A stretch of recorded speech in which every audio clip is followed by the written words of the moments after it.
ہربلسٹ علی سلیمان آپ کی خدمت میں حاضر ہے۔ جن لوگوں کو سر چکرانے کی پرابلم رہتی ہے، اس کی ایک اہم وجہ ہائی بلڈ پریشر ہے۔ اگر ہائی بلڈ پریشر کا مسئلہ ہے تو پھر اسے کنٹرول کرنا بہت ضروری ہے۔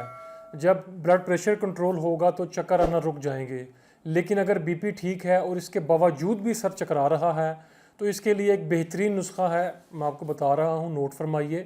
فلفل سفید، تخم کاہو، مغز کدو، خشخاش، یہ چاروں چیزیں آپ کو پنسار کی دکان سے مل جائیں گی۔ ان کو لے کر گرینڈ کر لیں اور 1 ٹی اسپون یہ پاؤڈر رات کو 1 گلاس نیم گرم دودھ کے ساتھ روزانہ لیں۔ اللہ کی رحمت اور کرم نوازی سے انشاءاللہ چند دنوں میں ہی، بلکہ تھوڑے ہی عرصے میں چکر آنا بالکل ٹھیک ہو جائیں گے۔ یہ چاروں چیزیں آپ نے دماغ کے لیے استعمال کرنی ہیں، بہت مفید ہیں اور ہم وزن مقدار میں آپ نے لینی ہے۔ اس ویڈیو کو شیئر بھی کیجئے۔ اسی کے ساتھ ہربلسٹ علی سلیمان کو اجازت دیجیے۔ اللہ حافظ۔